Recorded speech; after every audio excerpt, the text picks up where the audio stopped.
Item ಯಾವುದೇ ಇರಲಿ try ಮಾಡಿ ಆಚಿ ಚಿಕನ್ ಮಸಾಲಾ. ರಾಜ್ಯದಲ್ಲಿ ಹಿಜಾಬ್ ವರ್ಸಸ್ ಕೇಸರಿ ಜಟಾಪಟಿ. ಬೆಂಗಳೂರಿನಲ್ಲಿ ಎಂಎಲ್ಸಿ ಸಲೀಂ ಅಹಮದ್ ವಾಗ್ದಾಳಿ ನಡೆಸಿದ್ದಾರೆ.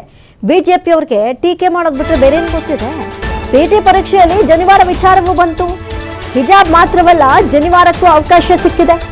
ಜನಿವಾರದ ಘಟನೆ ಬೆನ್ನಲ್ಲೇ ಸಚಿವರು ಈ ನಿರ್ಧಾರವನ್ನು ಕೈಗೊಂಡಿದ್ದಾರೆ ಅಂತ ಹೇಳಿ ಬೆಂಗಳೂರಿನಲ್ಲಿ ಎಂಎಲ್ಸಿ ಸಲೀಂ ಅಹಮದ್ ಹೇಳಿಕೆಯನ್ನು ಕೊಟ್ಟಿದ್ದಾರೆ. ಯಾಕಂತ ಹೇಳಿದ್ರೆ ನೀಟ್ ಪರೀಕ್ಷೆಯಲ್ಲೂ ಕೂಡ ಈ ಒಂದು ಸಂದರ್ಭದಲ್ಲಿ ಏನಾಯಿತು, ಸಿಇಟಿ ಪರೀಕ್ಷೆಯಲ್ಲಿ ಜನಿವಾರವನ್ನು ಕತ್ತರಿಸಿ ಎಕ್ಸಾಮ್ ಒಳಗಡೆ ಹೋಗಬೇಕು ಅಂತ ಹೇಳಿ ಒಂದಷ್ಟು ಧಾರ್ಮಿಕ ಭಾವನೆಗಳಿಗೆ ನೋವುಂಟು ಮಾಡುವಂತಹ ಪ್ರಸಂಗ ಕೂಡ ಬಂತಲ್ಲ, ಆ ವಿಚಾರವನ್ನು ಕೂಡ ತಗೊಂಡು ಮಾತಾಡ್ತಾ ಇದ್ದಾರೆ. ರಾಜ್ಯದಲ್ಲಿ ಹಿಜಾಬ್ ವರ್ಸಸ್ ಕೇಸರಿ ಜಟಾಪಟಿ ಮತ್ತೆ ಮುನ್ನೆಲೆಗೆ ಬಂದಿದೆ. ಈ ಸರ್ಕಾರ ಬಂದಾಗ ಒಂದು ತೀರ್ಮಾನ ತಗೋತಾರೆ, ಆ ಸರ್ಕಾರ ಬಂದಾಗ ಒಂದು ತೀರ್ಮಾನ ತಗೋತಾರೆ. ಒಟ್ಟಿನಲ್ಲಿ ಅವರಿಬ್ಬರು ತೀರ್ಮಾನಗಳಿಗೆ ಈಗ ವಿದ್ಯಾರ್ಥಿಗಳು 5 ವರ್ಷಕ್ಕೂ ಚೇಂಜ್ ಆಗುವಂಥ, ಅವ್ರ ಮನಸ್ಥಿತಿ ಚೇಂಜ್ ಆಗುವಂಥ ಸಿಚುವೇಶನ್ ಅಂತೂ ಇಡ್ತಾ ಇದ್ದಾರೆ. ಮಾಡಿದ್ದಾರೆ. ಬಿಜೆಪಿ ಅವ್ರಿಗೆ ಟೀಕೆ ಮಾಡೋದು ಬಿಟ್ಟು ಬೇರೆ ಏನ್ ಮಾಡ್ತಾರೆ? ಈಗಾಗಲೇ ಮೊನ್ನೆ ಕೆಲವು ಘಟನೆ ಆಯಿತು. ಜನಿವಾರ ವಿಚಾರ ಇಟ್ಕೊಂಡು ಸಿಇಟಿ ಎಕ್ಸಾಮ್ ಅಲ್ಲಿ ಕೂಡ ತೊಂದರೆ ಆಯಿತು. ಅದೆಲ್ಲ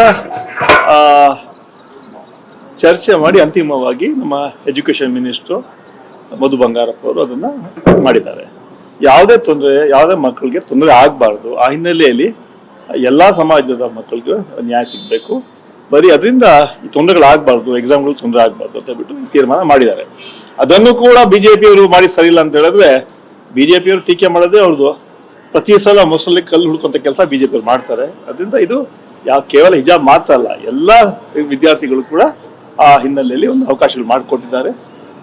ಮೊನ್ನೆ ಘಟನೆ ಆಯ್ತು, ನಾನು 2 ಬಾರಿಗೆ ಹೇಳ್ತಾ ಇದ್ದು, ಸಿಇಟಿಯಲ್ಲಿ ಯಾವ ತರ ಮಕ್ಕಳಿಗೆ ಆ ಜನಿವಾರ ತೆಗೆದು ಅವಮಾನ ಮಾಡಿ ಅವ್ರನ್ನ ಇದು ಮಾಡಿದ್ರು, ಅಂತ ಘಟನೆಗಳು ಆಗಬಾರ್ದು ಹಿನ್ನೆಲೆಯಲ್ಲಿ ಈ ತೀರ್ಮಾನ ಆಗಿದೆ. ಬಿಜೆಪಿಯವ್ರಿಗೆ ಟೀಕೆ ಮಾಡೋದು ಬಿಟ್ಟು ಬೇರೆ ಏನ್ ಮಾಡ್ತಾರೆ?